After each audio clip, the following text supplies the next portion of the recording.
Hi, and thanks for joining us here at Rose Quartz Mediumship Podcast, where we simply adore anything and everything healing and metaphysically based. About a year ago, my husband Kevin, who does all of the videography and photography for our company, went to the Hoosac Tunnel in North Adams, Mass, and recorded the content that became a guided meditation around spirit communication. He's always been drawn to the Hoosac Tunnel and has been there multiple times throughout his life, sometimes as a teenager, to sit in the energy of the tunnel and all that it offers from a spirit communication standpoint. And when he came back from recording the content at the Hoosac Tunnel, he had this fear wash over him, where he recognized that there needed to be an energetic exchange, that he had gone to a place that carried a lot of deep spirit communication, and that in everything in life, there must be a reciprocal relationship if you want it to be healthy and well-balanced. And so he recognized that there was some sort of energy exchange that needed to happen there. And if you don't know anything about the Hoosac Tunnel was built in the 1800s, and it goes about 5 miles through a mountain. And they started on both ends and met in the middle. And the story goes, and I'm just repeating the story that I've been told. I don't actually know the truth here, but it feels like truth in my body. That when they met in the middle, they were only off by about 1 inch, which is amazing if you really stop and think about the fact that they started at opposite ends of this 5-mile mountain and met in the middle. And in that process, multiple people died. Obviously, it was a dangerous project. And the story goes that there was a day where a central ventilation shaft collapsed. And they had a singular day where multiple people died. And then obviously, throughout the multi-year project, many others died as well. And so an obvious energy exchange for us here at Rose Quartz Mediumship was for me to offer psychopomp. And if you've never heard that word before, psychopomp simply means the act of helping a human who has died to transition back to the universe, to God, to light, to love. However it is that you say that, for me, they're the same thing. Psychopomp has been something that has been very natural for me from the time that I was a small child. And it wasn't until I was going through my shamanic apprenticeship that I recognized all the steps that went into it, knowing that I'd been doing it for years, just naturally, out of authenticity. And so we actually went to the Hoosac Tunnel on our anniversary. And that might sound like a really funny anniversary to some of you, but it was really beautiful for us. And it was a great time for us to give back to the energy and the frequency of the tunnel and the land and all of those who lost their life in that process. And so we went to the Hoosac Tunnel with the intention of me doing some psychopomp as a form of energy exchange. And psychopomp is something that I find incredibly sacred and really beautiful. And I just want to say that while this is something that is not that common in our culture in this day and age, it is something that has been long practiced in almost every culture. So if you look at Native American culture, if you look at indigenous culture, if you look at many, many cultures, they had a process of supporting their loved ones at the end of their life with a transition. If you look at a lot of people's common practices around this, it would be opening a window or a door when their loved ones died, so that they would have a way of transitioning out and back to the universe. And other cultures had more ceremony around this, where they would knowingly support their loved one with the actual psychopomp, with the transition. So while this seems like something that might seem so foreign to us in this day and age, it's actually something that's very natural and that has been happening for centuries in every culture. We have just become so far removed from it, certainly here in US culture and in many other cultures, that we don't have a process. Many of us do not have a process around supporting our loved ones as they transition out of the human experience and back into spirit form, and ensuring that they transition back to the universe, back to God, back to love, back to light, however it is that you say that. And so we went to the Hoosac Tunnel with the intention of doing some psychopomp as an energy exchange for getting the opportunity to record this really beautiful meditation, which we will link in this podcast and in this video description. So I didn't know how to get to the Hoosac Tunnel, but my husband did, and he was the one who was driving. And I will loop this back in later on in this story, but I was distracted. I was just simply moving through the experience. I was in the car chatting with my husband. And from the moment I woke up that day, I felt really off. I felt very drained. I felt very heavy in my body and very emotional for no reason. And as we drove along, I had multiple times where I would have a wave of emotion.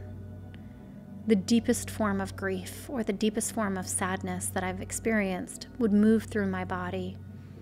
And sometimes it would last 2 or 3 seconds, and sometimes it would last 30 seconds or more. But these waves kept coming. And as we got closer to the Hoosac Tunnel, I didn't really know how far away we were. The intensity of those emotions, those waves of emotions, kept moving through me. And when we arrived at the Hoosac Tunnel, I will say that I was a little bit unprepared. Whenever I am doing a seance or I'm going to an area for land clearing, like psychopomp or energy clearing, or I'm just simply going to a location to perform some very deep and sacred spiritual act, I am almost always driving. And I always have a process of setting my own energy as I enter the space that I'm about to work. And that was a step that was missed in this process. Like I said, I normally am the one driving myself to these kinds of events. And in this case, my husband was driving us, and I didn't know where we were going, so I didn't know how close we were. And when we arrived, there was a massive amount of resistance in my body, to the point where my physical body demonstrated that by putting my hands up in this kind of a posture. And my husband looked at me with really big eyes and asked if I was okay. And I didn't have a lot of words to be able to articulate what I was feeling because I was in the middle of feeling it. And it was a bit of a distraction for me to be able to talk about what it was that I was feeling. But what was happening for me is that I was getting accustomed to the energy of the Hoosac Tunnel and of that location. And I needed and should have taken a bigger transition. So if I had it to do all over again, I would have stopped a ways away from the Hoosac Tunnel and allowed my physical and energetic body to come into alignment with the energy of the land and with the energy of the Hoosac Tunnel. But that's not what happened that day. I kind of got kerplunked there. And I realized that when I say I kind of got kerplunked there, there's a bit of victim energy there, right? Like it happened to me. And that's not the truth, right? I was an active part of that. And as the shaman who was showing up there, as the medium who was showing up there, as the druid who was showing up there, it was my job to be in control of that. And it's something that I didn't do well, which is okay. I get to learn, and I get to grow, and I get to be a better version of me next time. So there was massive resistance moving through my physical body to the point where my hands were up and I was pushing back into the seat that I was sitting in. And we sat for a couple of minutes and just let my physical body adjust.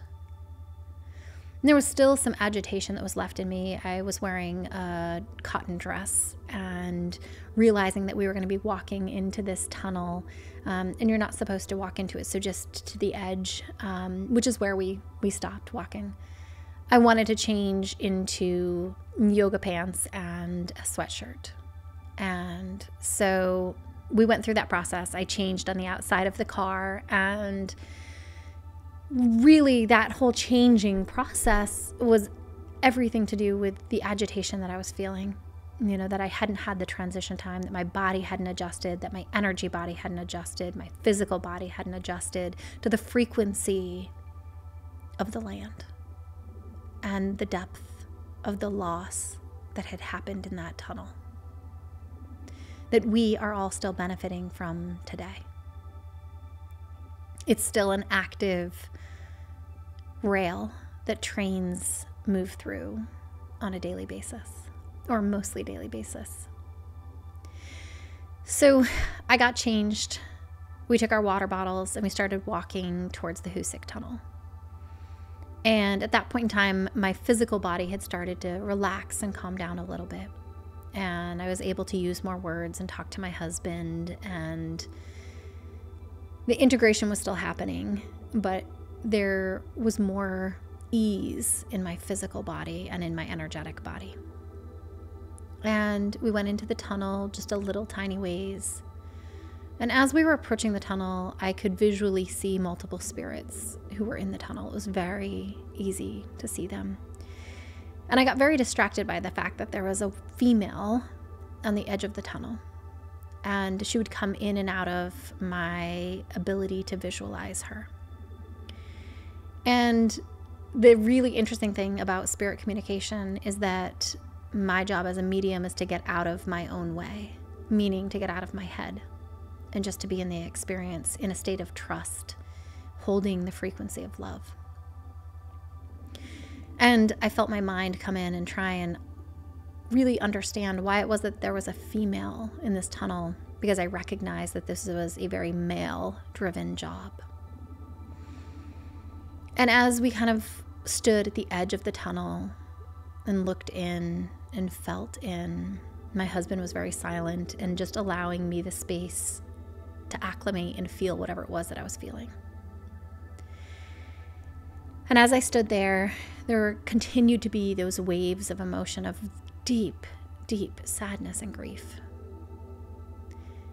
And then I started to feel a little bit dizzy and a little bit impaired, like I had had a substance in my system, which is not uncommon for me when I'm doing really deep spiritual work.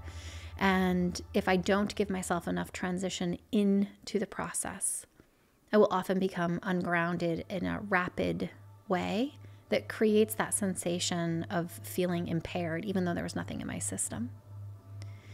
And so I started to have that feeling, some dizziness, some loopiness, where it was like I'd had too much to drink, only I hadn't had anything to drink. So we were looking for the spot that I wanted to sit to do the psychopump. And we just walked around the train tracks for a little bit. We walked across a bridge over to the water because I was thinking it would be nice to sit in the sun. And as we were walking along the train tracks and across the bridge, I became really disoriented to the point where I stumbled and almost fell. And I recognized that I didn't have great control over my body. And so climbing down a very steep embankment to the water where the sun was probably wasn't the best idea. So we walked back and I continued to feel fairly impaired. And so I sat and drank some water and allowed my body to adjust, both energetically and physically. And then we found this really beautiful location by the stream that was just to the side of the Hoosac Tunnel. And I was trying to find the exact spot that I wanted to sit. My husband was sitting in the same space with me. And we wanted to do a quick grounding meditation to help me really feel prepared to do the psychopomp. And so I was sitting actually facing away from the tunnel because I needed to take care of me in that moment so that I could do the work that I was there to do. And so I was sitting with my back to the tunnel, and it is fairly difficult to surprise me, especially a spirit surprising me, because oftentimes I can feel them from a mile away. And I was talking with my husband saying that I felt ready to do the grounding meditation, to really connect with the earth that was below me. And all of a sudden I jumped like someone was there, because there was someone there. And my husband laughed a little bit at me and said, "You don't often get spooked by a spirit." And for a moment I wondered, why is this individual here right now? And so I stopped what I was doing. I was getting ready for the grounding meditation and just tuned in and was present with him for a moment. And he told me he was getting in line because he'd been waiting to transition. He was stuck between worlds. And so I just want to pause here and say, psychopomp is the act of helping someone transition from the lived human experience into spirit form. And I use the term ghost when someone is stuck between worlds. And that's a phrase that is commonly used when we are referring to people who have transitioned out of the human experience but haven't transitioned back to the universe or to God or to light or to love. And so they're stuck between worlds. And this individual had been stuck between worlds for a long, long time. And so he knew what I was there for. I set the intention pretty clearly before we'd left that morning. And he was waiting in line. He wanted to be first to go. Not because he needed to be first, but because he wanted to make sure that he had the opportunity to go. And I love doing psychopomp in the month of October. I love doing it anytime. But in the month of October, it's a time where the veil is very thin. So between the fall equinox and Samhain, or Halloween, which many of us refer to as Halloween, most pagans refer to it as Samhain. So between the fall equinox and Samhain, the veil gets progressively thinner and thinner. And you feel that in the month of October, the space between the earthly realm or the human realm and the spirit realm becomes much smaller. And so psychopomp is something that I do a lot of in the month of October. I believe in energy exchanges. And so I get a lot, I mean a lot, from spirit. I have a very deep relationship with spirit. And spirit is the best mentor that I get to work with while here, or that I've yet to work with while here in this human experience. And so there's an exchange that happens. I am taught and mentored by spirit, and it needs to be reciprocal. And so in the month of October, multiple times throughout the year, but certainly in the month of October, I do something called open office hours for psychopomp, where it's just my offering back to spirit in the collective, where I will help individuals transition. And this was one of those examples. So this energy exchange was for the meditation that we got to record in this beautiful location that is very deep and very present with spirit. But it was also because I have a reciprocal relationship with spirit, and I give back to spirit as much as spirit gives to me. And that for me is a really core part of who I am.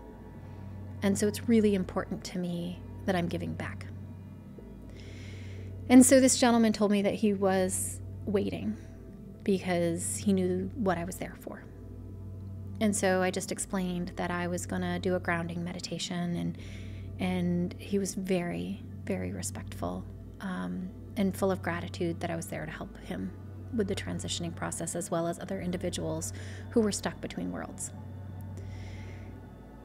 And because I had started engaging with him directly, I began to understand a little bit about his story, and he had a family who he wanted to get back to.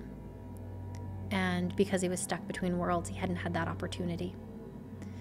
And so sadness rolled through me, because the way that I receive spirit communication is multisensory. And I believe that, first of all, I believe that everyone is a medium. And secondly, I believe that we all receive in a multisensory experience. And sometimes we don't recognize that that's how we're receiving. But certainly for me, and for the people who I coach around spirit communication, it is a multisensory experience. And so I was actually feeling his sadness and his grief. And that's what I'd been feeling all morning, not just his, but the magnitude of all of the lives that were lost in the creation of the Hoosac Tunnel. And so my husband and I paused, and we did a grounding meditation sitting on some rocks that were in the middle of a stream. And we actually went and sat in the middle of the stream on the rocks so that there was water flowing around us in all directions. And I came gently back into my body again. I'd mentioned that I was feeling kind of impaired, right? Where I wasn't in my body. I wasn't having an embodied experience. I was very much in spirit form. And that gave me that ungrounded, impaired kind of sensation. So after the grounding meditation, I actually found a different spot that I wanted to sit. And I started the psychopomp. And for me, whenever I'm doing psychopomp, there is an opening to that experience, and there's a closing to that experience. I'm a huge, huge believer that anybody who's practicing energy techniques should have an opening and closing practice, not just for the isolated activity that they're doing, but for their whole day, whenever they're doing energy work. And so I'd already had an opening process around the psychopomp in general, but then I actually opened for the psychopomp. And as I sat there, I noticed this distraction that was happening for me, this kind of desire to disassociate from the experience that I was having. And whenever I notice that my energy is in on me, I have awareness that I need something. I tend to pause whatever it is that I'm doing, because my job as an energy practitioner and as someone who does healing work is for my energy to be out with other people that I'm working with, whether those are individuals in spirit or in an embodied form. And so I noticed that there was this distraction, this disassociation happening. So I paused and really tuned in and sat with myself around why that was happening, and resolve that so that I could go back in to the experience and have my energy out with other individuals, in this case, ghosts who are stuck between worlds.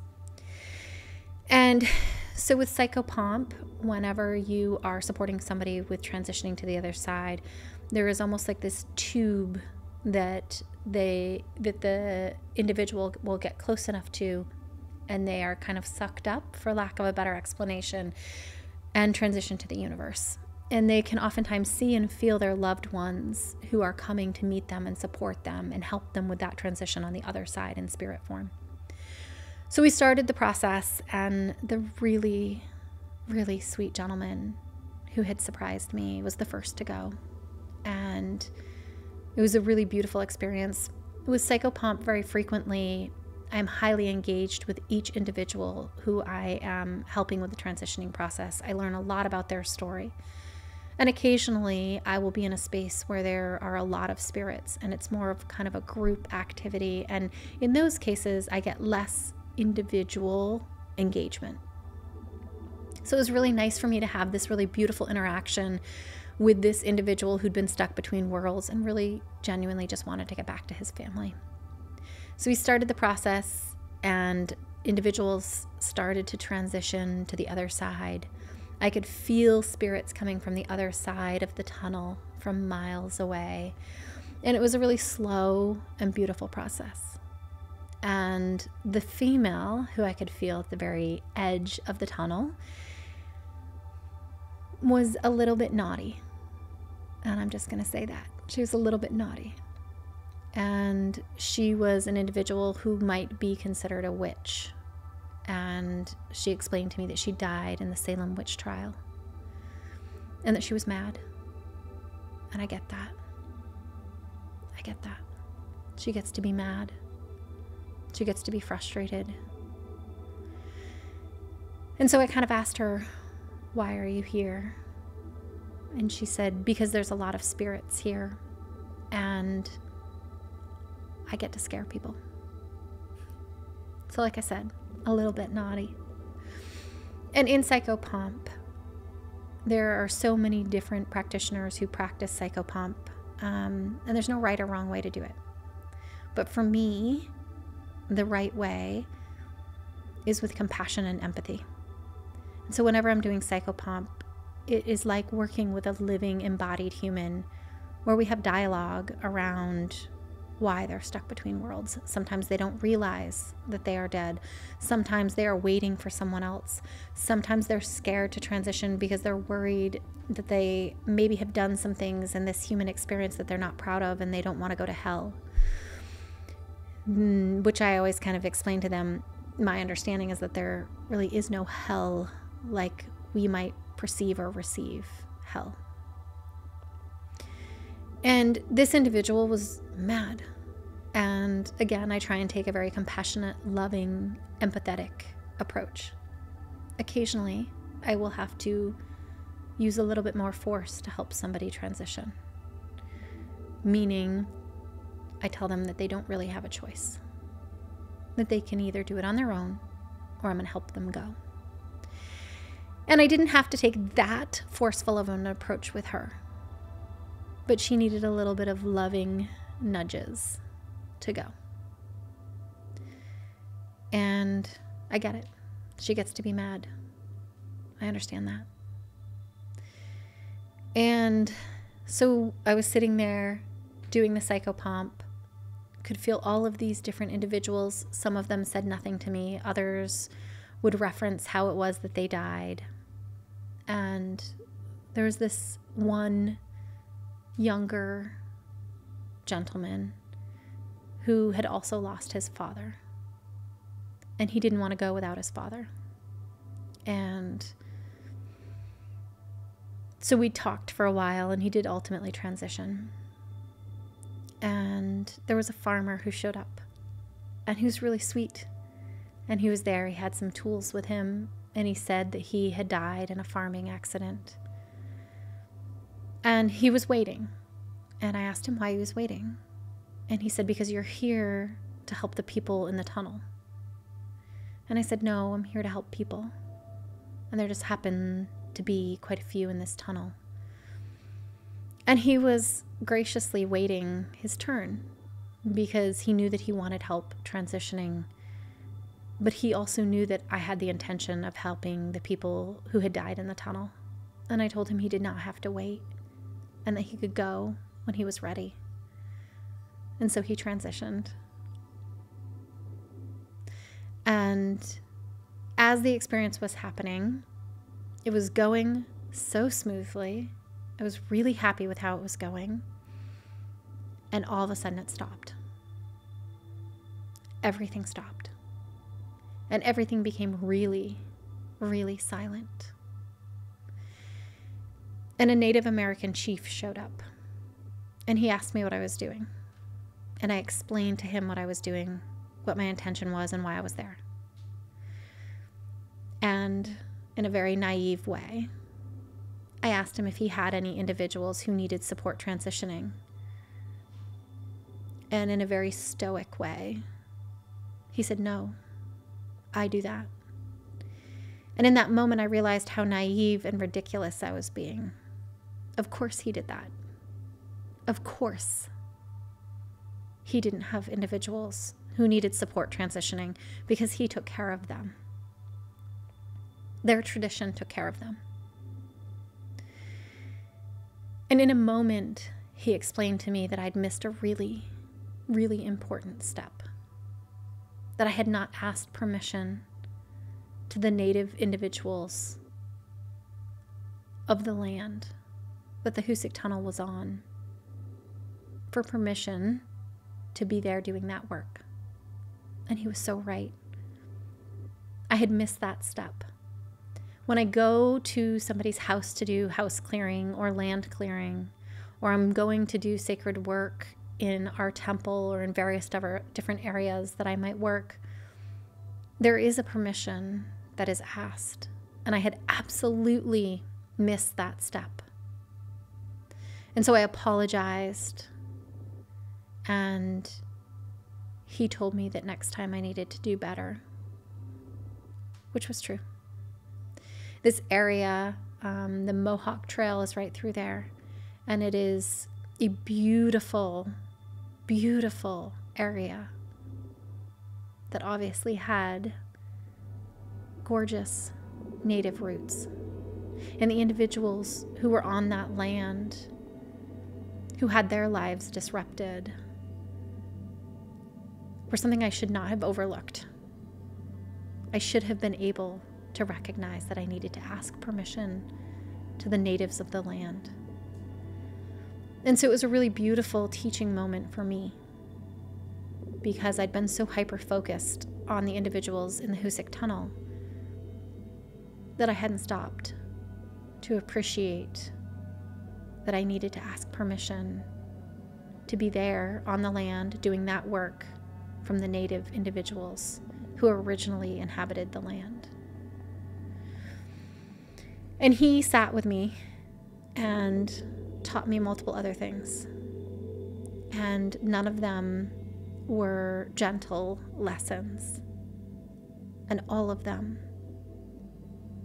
were beautiful lessons that I had a lot of gratitude for.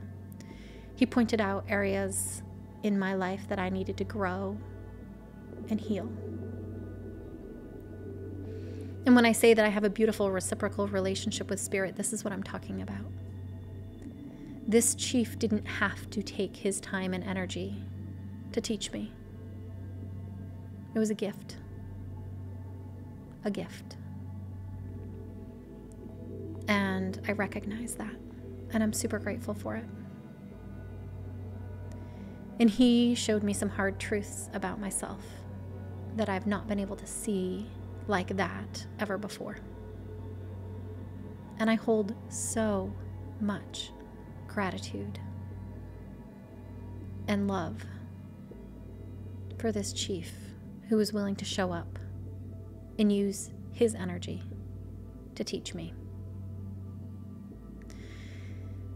And he ultimately told me that I had permission to continue doing the work that I was doing. And he left. And when the psychopomp was over, I closed the space and then started explaining to my husband the experience that I had had. He had just been sitting silently, holding a ground, a little distance away from me on a rock in the middle of this stream, this little river that was running through. And during that time, during the day that we'd spent there, I had asked him, he's always been drawn to the Hoosac Tunnel, and I said to him, "Do you think you died here?" And he said no, in a really quick and abrupt way. And when I'd finished the psychopomp, he had processed my question. And he said, "I think I might have died here." And I said, "Yeah, I think you might have too. I think that that's part of why you're so drawn to the Hoosac Tunnel, and why it was so important to you to record a meditation at this location, and why it was so important to you that we come back and do an energy exchange in person." And as I was processing the day and everything that the chief had showed me and taught me, and everything that every spirit who had transitioned had taught me, I really started to recognize that this is a part of me that I don't share as openly as many other parts of me. If you listen to our podcast, you know that I talk about spirituality and I talk about metaphysics, but not as blatantly and openly and vulnerably as I could and am right now. And this is the thing. In minimizing or denying this part of me that is the deepest and most true part of me, I'm pulling myself out of authenticity. I'm pulling myself out of the frequency, the unique frequency of who I am. And so I made a promise to myself that day that I was no longer going to minimize or hide this part of me because I worried that it wouldn't be understood or accepted. And that I would rather be rejected for who I am than accepted for who I'm not. And so it was a really beautiful day for me all the way around. And I will say that when the psychopomp was done, all of the impaired sensations went away. I landed gently and solidly in my body and grounded back deeply into the time and space that I was in. And I wanted to share this experience with you because I think we don't talk about it enough. And I don't talk about it enough. And I believe that we need to be the change that we want to see in the world. I cannot wish that other people would accept, and understand mediumship and spirituality if I'm unwilling to be open and vulnerable about it. And so it was a commitment to myself, a commitment to this world in this time and space, and a commitment to my relationship with spirit, that I own this part of me more deeply and publicly and openly. And so I wanted to share the experience because I think that there are lots and lots of details in there that are important. But I also wanted to share it as an act of that commitment that I made to myself and to spirit on that day. If you have not watched our meditation that was recorded at the Hoosac Tunnel, I'm going to invite you to do that. It is linked in the description of this video. And I would love to hear your feedback about where that meditation or this video lands for you. We so appreciate you being here with us at Rose Quartz Mediumship Podcast, and I hope that you have a beautiful Halloween or Samhain.